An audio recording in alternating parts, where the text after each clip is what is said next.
Welcome to The Real Review, sponsored by Parametric and Lazy Ape Studios, where you get some of the latest happenings, real thoughts, and perspectives in the world of film and television.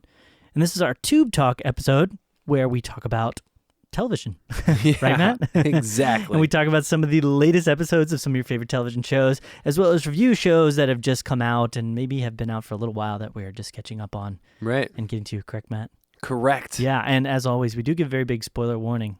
We don't often do that, but we should do that more. Right. That this is a spoiler-heavy type We give away segment. stuff. Yes. Yeah. And we're going to be talking about a couple different shows today that we might spoil a few different fantastical elements for. We're going to be talking about Prison Break, Preacher. Matt, you're going to give your final thoughts on that. We're also going to be talking about a very awesome show that just started up again to its third season, which is Better Call Saul. Right. And then I'm going to wrap things up with a talk about a show on Netflix called Love. Love. Let the love in. So, Matt, why don't you, real quick, though, at the beginning, in welcoming our guests and everything, why don't you let them know some ways that could get connected to us? Well, Joel, I don't know if you ever heard of this, but there's this thing called the social media universe. What is it? And so you have Twitter, Instagram, Facebook. You can find us at all of those at Real Review Media. How does that work?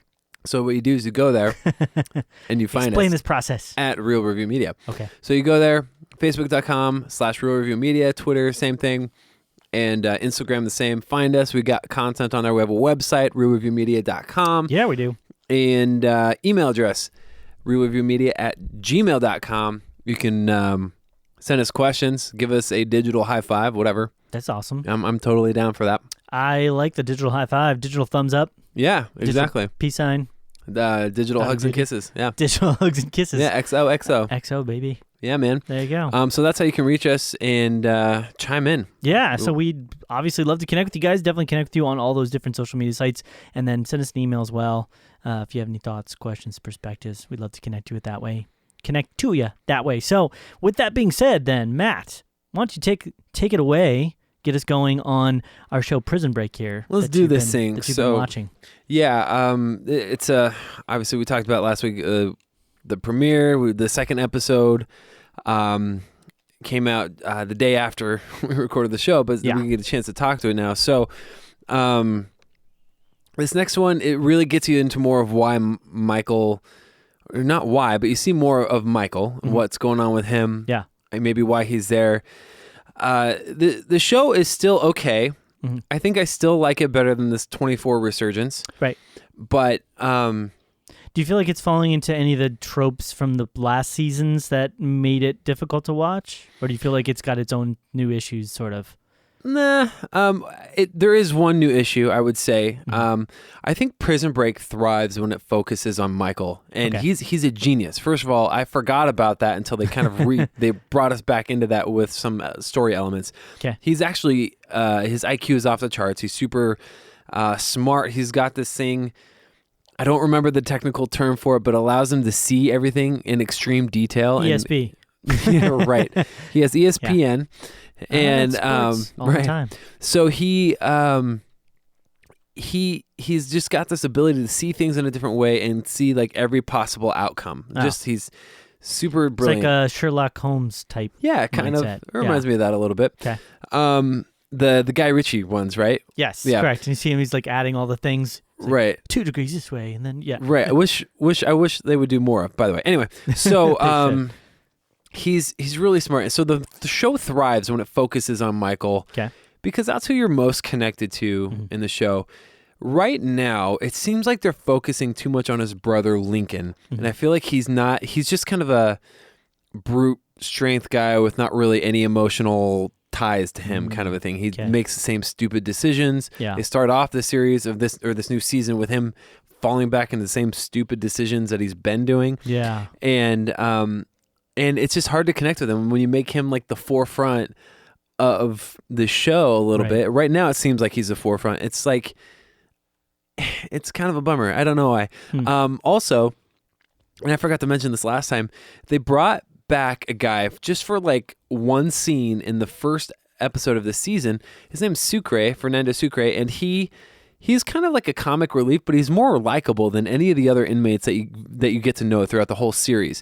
I don't know why he's not there. I don't know if there was some sort of contractual obligation he had doing something else, but he was there for like one scene. He's like, Michael's my best friend. And they're like, no, you stay here. You can't come with us to Yemen. He's like, okay, I'll stay here. And then we haven't seen him. Yeah. Like, I hope they bring him back because he's definitely more of the likable kind. Like, he's definitely like way more emotionally like pulled towards things. He can make irrational decisions, but you're kind of like, oh, Fernando. Oh, you. Yeah, why would you do that? Yeah. So I hope they bring him back, but they need to get the focus quickly away from Lincoln back to Michael. Okay. I think that's where the show's going to thrive. And I do think the one thing this show has going for it right now is it's obviously being come back for a limited run. 9 episodes, that's only going to work in its favor. Yeah. I believe, it limits the amount of fillers that they're going to put in there. Right. They really got to get at it.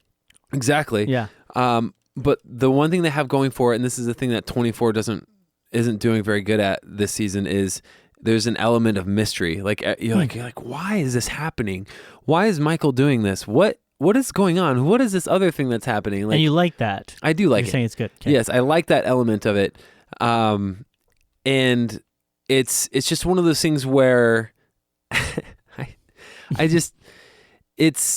it keeps you engaged, whereas 24 is like, this is the same old story over and over again. Yeah. And I haven't talked about 24 really in depth in a while, but this actually tonight's the finale, so I'll be able to watch it, and then we can talk about it next week. Just kind of a general recap. Which they should change the name to 12. Yeah, they should change it to 12. They're only doing 12 episodes. 12 yeah. Legacy. Yeah, unless they cover a lot of ground in this next episode. Right. Yeah. No, I'm just kidding. That would be crazy. So, what are your expectations then for Prison Break as far as where it's going? I mean, are you excited for it? Are you kind of like just watching it out of obligation?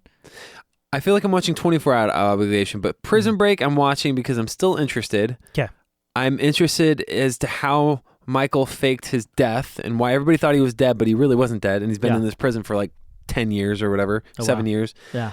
And I want to know about that. I want to know what that is. And they got me hooked on that element.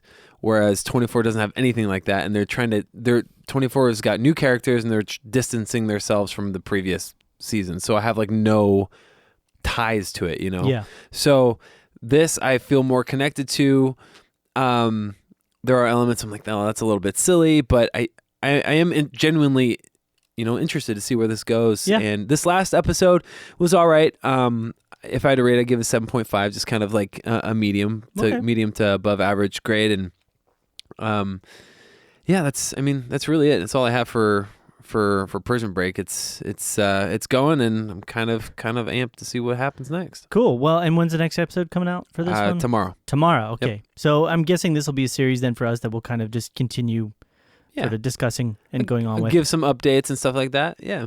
Nice. Well, it's an interesting show. It was one I didn't get on. It's funny because, you have Wentworth Miller, who's one of the main actors who was on The Flash, and he kind of disappeared from that show. Yeah. And I was like, I wonder why they got rid of him. And then now I'm realizing, oh, well, that's why he's overdoing. Well, he has a standing contract with the DC TV universe. So, does he? So he can be popping in and out whenever he wants to. Yeah. Well, I really liked him in Flash, so I'm hoping he'll pop back up at some point. Well, yeah, I think they wrote him off in a way that he's technically like dead or sacrificed himself off in an episode of Legends of Tomorrow, but he's already showed up in other places after the fact in different like so you haven't dimensions. watched Legends, and that does happen often. There's like characters in Flash that I'm like, where'd they go? And they're popping up in Arrow and Legends. And it happens all the time in Arrow. Every episode of Arrow, and like it's always like people that you thought were dead, they're not really dead. So cool. Well, maybe it'll pop up again then. So awesome, Matt. Well, I appreciate you breaking that down. Why don't we then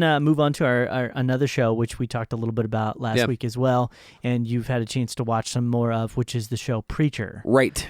And you finished it. I finished it. Cool. Yes, season 1 I finished. Final thoughts. Final thoughts before season 2 kicks off here in June, I believe. Yes. It is. I really liked it the way it started off. Mm-hmm.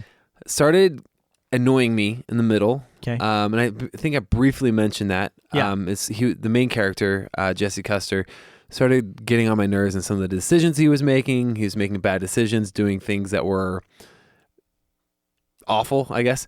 And then for lack of a better term. And then the last few episodes, it redeemed him as a character a little bit more.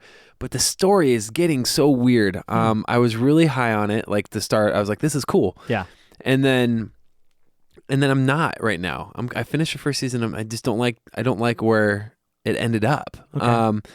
And I guess I'll spoil it a little bit. Yeah. But it gets into this whole like they're gonna talk to God at the end, the whole church, and then he's gone. Like this angel's impersonating God with a white beard and saying, "Hey, actually, God's missing. I don't know where he is." You know, like it's I don't know. It just took it to a whole new level of cheesy. Like, wait, what happened? Like, so they got into the religion a little bit more. Is that what you're saying? The religious elements? Well, kind of, and that's not even the problem. The problem is, it's. I don't even know what they're going to do. They essentially left it off with Jesse, Cassidy, and Tulip. They're going on a road trip to try and find God. Okay, there you go. Because he's somewhere in America. I know, and that's what they say. He's like he's somewhere on Earth or something like that, and he's like, Jesse goes, "Oh well, what we're going to do now is we're going to go find God." And if he needs our help and wants our help, then we're going to help him. Okay. And then he says, and then he goes, if he doesn't want our help, then we're going to beat him up. You know, that kind of a thing. And hey, I don't know. I don't necessarily like the last few episodes or where it's headed. Yeah. The one consistent in the show that I do enjoy is Cassidy. Yeah. He's a vampire. He's funny. He's definitely rough around the edges, but he's funny. I enjoy his little quips, remarks. Let me ask this one thing I don't think we've talked about too much is like, who's the main antagonist? Like, who's the main force that these cast of people are really fighting against? Because at this point, it doesn't seem like they really have a strong antagonistic pull against them. No, there's not. There's a couple elements I would say that you could call the antagonist. One of them is this like, he's like the meat plant processor guy. His name is Quincannon or something like that. Okay. Actually, I may have gotten that first name wrong, but Quincannon is his last name, and he's an atheist, so he's always against Preacher. Just in well, they call him Preacher, right. You know, Jesse Custer. So they call him, and he's kind of always against him. And the last like half of the season is him trying to get his church from him so he can use the land to expand his meat processing and butcher facility or whatever. So he's kind of like an antagonist. The other element is what they call Genesis, which is the baby of an angel and a demon. Okay. And that's what gave Preacher his like power of suggestion. I gotcha. And so it's a good bad thing. Right, it's a good thing. He's using it kind of in a good way, and he gets carried away with it one time, and he sends somebody to hell. Oh, geez. Yeah. Wow. That was one of the things I hate. I was like, what? Why did you do that for? Like, yeah. And I was like, oh man. And so, hey, you deserve eternal damnation. Right. I don't know. Maybe they right. do. He like did it kind of like in the heat of a moment, and then like as soon as it happened, you could see like his like remorsefulness immediately. Is like, ooh. You can't call them back. No, because he's not there to hear it. Like I don't know. It's weird how that works. Okay. But that seems like one element because it's like you've explained the characters a lot and you've talked about their interactions and some of the crazy violence and stuff, but I don't know where they're going with it. Like, and I don't know if that's there in the show, but it doesn't seem like there's like a strong line as far as what direction. Well, yeah. And the town, so they left because the town that they lived in exploded. The whole town exploded. Did he send the town to hell? Is that what happened? No. It's like a methane plant exploded. Oh, wow. And the whole town exploded. Wow, so, that's a good season ender right there. Right. I guess that's not. Yeah, they didn't waste any time with that, but it's basically all these auxiliary characters and like weird, quirky personalities from the town are essentially gone, unless we find out otherwise when the next season starts. But gotcha. I'm not as excited for the next season. I thought I would be. I do think there are elements I wish they would get back to, kind of Jesse's like awesome fight training, because there's a fight scene in episode 1 I talked about last time that I thought was really, really cool. Yeah. But I mean, Cassidy is the one solid, consistent guy. I think if they keep him along, which it seems like they are, I'm good with. But yeah, I don't know. As a whole, as this first season wraps up, I give it another kind of along the same 7.5. Okay. I would say. I It's would not horrible, but it's just no, not. because I left the first half thinking more like 8.5, and then Yeah. now I'm like, maybe a little Which is less. sad. It's Yeah. like you'd rather leave it on a high note, but Right. gotcha. So you will be watching the coming season, though, most likely, if you can get to it? Yeah, if I can get to it for sure. Cool. Well, I appreciate the breakdown for that, and I'm going to try and give it a look-see as well, so that way maybe I can be ready to talk about it when season 2 rolls around. Yeah. It's kind of an interesting Yeah, it's type show. short. It's 10 episodes, so it's not too crazy. Awesome. Cool. Well, with that being the case, then let's move into another show, this is a pretty big one. This is one that a lot of people have been talking about and watching, and the new season for it just started up on AMC. I will say this show is one that I was not expecting a lot from when I first originally heard of it, although I trust Vince Gilligan a lot. Yeah. But it's a show called Better Call Saul. This is a show that stars who we know as Saul Goodman, but in the show, his name is Jimmy McGill, and it's the trials and tribulations of him in his time leading up to establishing a strip mall law office in Albuquerque, New Mexico, as is portrayed in the show Breaking Bad. And the interesting thing about the show is it also does play into elements. So it takes place within the events leading up to Breaking Bad. They do show parts that are after. Correct. Yeah. They also are tying in elements after, which is really cool because he was, I would say, out of all the characters of Breaking Bad that you kind of get a finalization of where they're at, probably one of the most open-ended. Like, you really didn't get a strong sense of where he ended up at. But he has a huge role in the last couple seasons in a lot of ways of Breaking Bad. I mean, he's stuck with, with can't think of the names right now, but he's stuck in the cabin, and so he can't get out of there. And so he plays a very interesting role in that show in Breaking Bad. And so it was really cool. What they're doing with this one is much more comedy type. So it's more of a comedy with dramatic elements and at times a little bit of violent tension.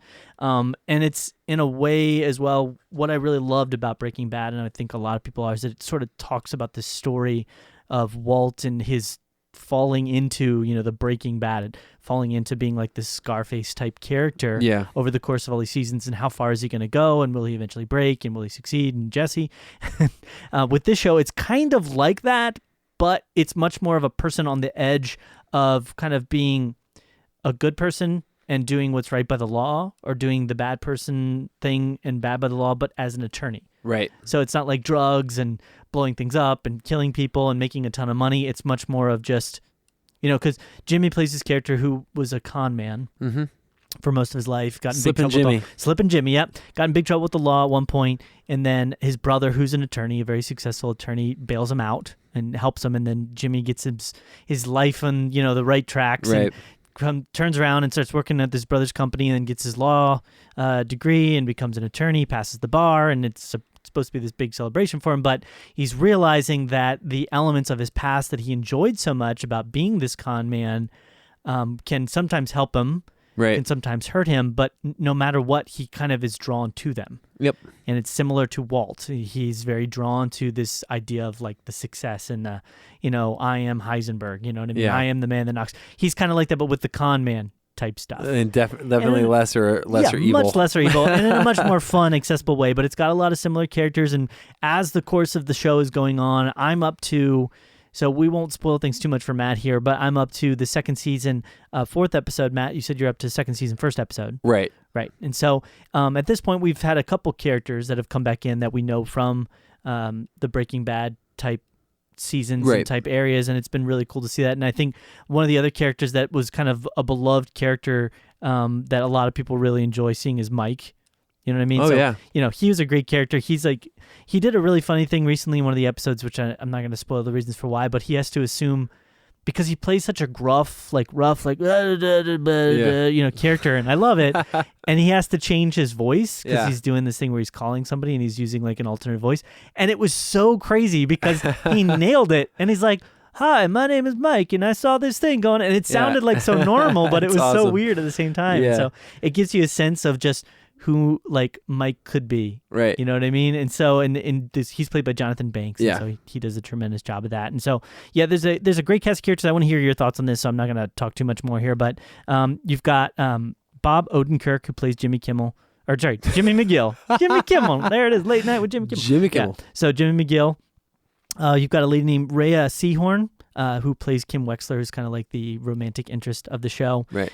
You've got Patrick Fabian, who is Howard Hamlin. He's one of the main attorneys. He's kind of like an antagonistic type character in a lot of ways. Just a jerk. Yeah, he's just a bit of a jerk. Yeah. But he's a good guy, I think, a little bit. And then you've got one of the main bad guys. I can't find his name. Tuco? Tuco. Yes. So Tuco pops back in, and he's kind of like he's an on again, off again. He's more of like a catalyst, I feel like, that leads to a bunch of other different stuff. Wait. But he leads to Nacho being sort of more of that's right. Yeah, he's more of the main. It's like his cousin or something, right? Yeah, they're related. Yeah. And they work together in a lot of their business dealings and a lot of their drug sellings. Yeah. And so he plays sort of one of the main bad guys. And it's just really cool to see how all the stories kind of intertwine with each other and sort of wrap in to each other at different times. Yeah. What are some of your thoughts on the show? I think that this show is going to go down in history as being one of the best spin-off shows. Because when you think of spin-off shows, one of the first ones I think of is Joey. Okay. The Friends so spin-off. Yeah, exactly. Yeah. And they try and do this a lot. Just the history of the spin-off show is not good. It's kind of like a comedy sequel. Yeah. You know, like you're like, the comedy sequels, they don't have good track records. Right. So it's kind of like that. And the fact that you have something like this, as high quality as it is, how good it is and how engaging it is, how smart the writing is, you're like, wow, they did it right. Yeah. Because you have Vince Gilligan, you have his crew, Peter Gould, I think. Yeah, it's the other and they I forgot to mention his brother, by the way, Michael McKean. He's an amazing actor. I think a lot of stuff, and he plays a great role in this. He's his older brother, Chuck, right? Chuck, yeah, and he has this disorder where he's supposedly, apparently, you know, he's impacted very negatively. He's allergic to electromagnetic fields. Yeah, which is played so well at so many times. Right. And so with the writing being as good, it's like they really did it right, and I think this is the best that it could have been. Like, I think it blew everybody's expectations away, and I think there was a good amount of people who probably didn't start watching it because of that stigma of a spin-off show. Like, how are they going to do this? Yeah. And one of my favorite parts, and like you said, I'm not all the way caught up. I hope to be. I want to try to be soon. So we can definitely talk about it weekly. Start watching the new episodes. Yeah. Exactly. But the little, like, how they're connecting it to the Breaking Bad universe. Yep. And I just watched the first episode of season 2, and one of the main guys that he cons somebody, and it's the guy from Breaking Bad where Walter heard him speaking on his Bluetooth and he made his like BMW blow up outside. Yes. It's the same guy. Yeah, poor guy. Like, that is so funny. Yeah. He deserves it though, because he's kind of a jerk. Yeah. He's in the episode, you can definitely tell he like deserves a little bit. Yeah. But they use his character really well in that. Oh, it's so funny. And then we definitely know from the promo material, I think Gus Fring makes his debut tonight. Yes. In tonight's episode, which will hopefully, I really want to try and catch up so we can talk about it next week. And then so they're getting closer and closer to the Breaking Bad timeline. And then there's a lot of like rumors stuff that we might get a glimpse of Aaron Paul coming back, being Aaron Jesse Paul, again. Right. And it's going to be really interesting to see. I feel like it's going to be so interesting in a way to see like another person's perspective of the events surrounding the events of Breaking Bad. Right. Who are, that's such a famous show, and there's so many just classic elements that are at play with the elements of the, the trailer and the making the drugs and the bad guys and the way that they do different things and carry out certain things. And seeing, I mean, if we actually get to the point where we're seeing Saul Goodman interacting with Walt the first time he walks into his office, I don't know if we'll ever get there. No, yeah. But I mean, it's just kind of such a cool thing. And I think it's great that it stands on its own so well. Yeah. And I think it's really cool. In a way, there's like, it's not a lot of time, but there's like little chunks, usually at the beginning and the ends of the seasons, where it's like a continuation of Breaking Bad. You see what's happening, at least with Saul. Yeah. Or Jimmy, whatever you want to call him. As he's working for Cinnabon. Yeah. So it's kind of like you're getting a little bit of a continuation. Yeah. It's just good. And if I had to compare, like if I had to say like tone-wise, the change is both shows are in a way tragic, but Breaking Bad is much more of a drama action tragedy, where Better Call Saul is more of a comedy drama tragedy. Yeah. So there's comedic elements. It's mostly dark humor, which kind of adds to that tragic factor. But then there's legitimately really sad things that happen. I mean, when, one of Saul's good buddies kind of passes, and it happens in such a bitter, like, sad way, right? Where he's kind of he's reached his rock bottom, and then you think he's there, and then it goes even deeper. And you're just like, oh my goodness, you know what I mean? But then there's such good moments as well, such endearing moments, like, you're talking about when they con the guy in the bar to get them sells the free drinks, and he has such a weird relationship with the girl Kim. Yeah, I mean, you never really know what either of them wants from it. Right. Like, you feel like they both kind of want to be closer, but they both maybe like got hurt in the past, or they're both hurting people, and so they don't know how to get closer to each other.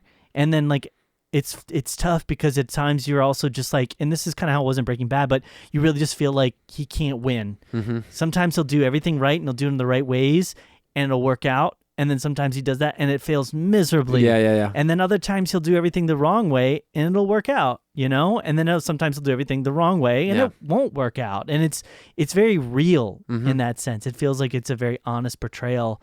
And everybody has their own strong opinions and kind of shifting of where they're at and why they're there. And I mean, one of the most interesting things to me has been the development of his relationship with his brother. Yeah. Over the course of the first season, because you start off feeling very bad for this guy, and then kind of over the course of the season goes, you're like, I kind of really don't like this guy. Yeah, exactly. He's kind of a bit of a jerk, but now as this, and I'm not going to spoil things, but as this season is going, I'm starting to kind of almost feel a little bit less dislike towards him, which is really weird because I hated him for the most part at the end of the first season. Well, I was not like, even there yet. This guy's awful. Like, he's doing this. I can't believe he just got, prevented his brother from doing all that stuff, you know? So it's just been really interesting to see. And then the moments that make it endearing, I think if it was just the story, it wouldn't be that thing. But the moment that really makes it endearing is the humor. Yeah. And the situations and like the cat. The lady, there's a lady that he films a commercial for in her home, and she comes down on her sliding staircase. I'm going to spoil this one. She goes, I'm ready for my close-up, Mr. McGill. It's a spoof of the famous scene. It's and so just funny. Simple little things like that just add a little bit of humor and a touch of like spice and interest. Really good production design, really good. I mean, we were talking about there's a scene in the first episode of season 2 where they're investigating this really dorky character who's kind of been selling drugs on the side to make some extra money. And so funny. They had this shot where he kind of called the guy. He sets himself up to get in a really bad situation where he gets robbed. Yeah. They have this shot where they're kind of, it's like lower and it's looking up at him and then 2 cops that are in his house, and his house has been ransacked. And there's this little space between a bunch of the garbage and stuff on the floor and the couch. And I was like, well, that's weird that there's no garbage or junk there. It feels like there should be, though. Maybe that's a production design issue. And then later on, like right after that, you find out like, oh no, there's actually a reason for that. When they like shift the couch and it shows everything, and you're like, oh, like it's good. They're good writing. Super intelligent in that way. Yeah. So, I guess where you're at right now, what would you? I mean, if you had to give it like a ranking, this is one of the best shows I'm watching currently. Yeah. So I would give it a 9. It's great. Yeah, I'd probably give it a 9 as well. Yeah, I think right along the same lines as you. So. Awesome. Well, we're going to look forward to keep watching that, and we'll hopefully be able to do some more updates with that. Hopefully, Matt will both get caught up in the next week or so, and then we'll be able to follow it as it's releasing new episodes. And so with that, we're going to move on to our final show that we're discussing, and we're not going to talk about this show too much. It's been out actually for a little while, but I felt I've been hearing some different opinions on it. It's funny because some people love this show and some people hate it, and I just kind of want to discuss. Some people love this show. Yeah. They love this show. Get it? Get it? Yeah. It's called Love. And no. So I wanted to talk about more so because I put the time in to watch all of the episodes, and I actually had this show originally suggested it to me. Well, she didn't suggest it to me, but my sister mentioned like, hey, have you seen this show Love? I watched the first episode. I thought it was kind of weird. And there's another show out right now called Big Little Lies that it's getting a lot of stuff on HBO. I might try and check that one out as well. Okay, cool. This is the one that I got through, and there's a number of people that are in this. Some of them, most of them, for the most part, I don't really know any of them. The 2 that I do recognize is Gillian Jacobs, who is for me, Community. Britt from Community, and then Paul Rust, who I don't know what I've seen him in. I've seen him in something before, and I think one of the things. I know this sounds really silly and stupid. I think one of the reasons why I connect to the show is I find myself in a small, like 5% way, but more so than a lot of other characters relating to Paul Rust's character a little bit, because he's kind of that dorky guy, but he's a nice guy. He's honest. It doesn't mean he's not going to be selfish at times, and he's not going to do things where he wants to do what's best for him, but he really does have a general sense of like goodness to himself. And to give a kind of overall synopsis of it is a program that follows a couple who must navigate the exhilarations, a program as in the television show, a television show that couples, a couple must navigate the exhilarations and humiliations of intimacy, commitment, and other things they were hoping to avoid. Its creators are Judd Apatow, Leslie Arfin, and Paul Rust.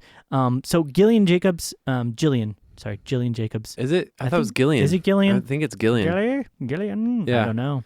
I'm pretty sure it's Gillian, All right, actually. so we'll call her Gillian then.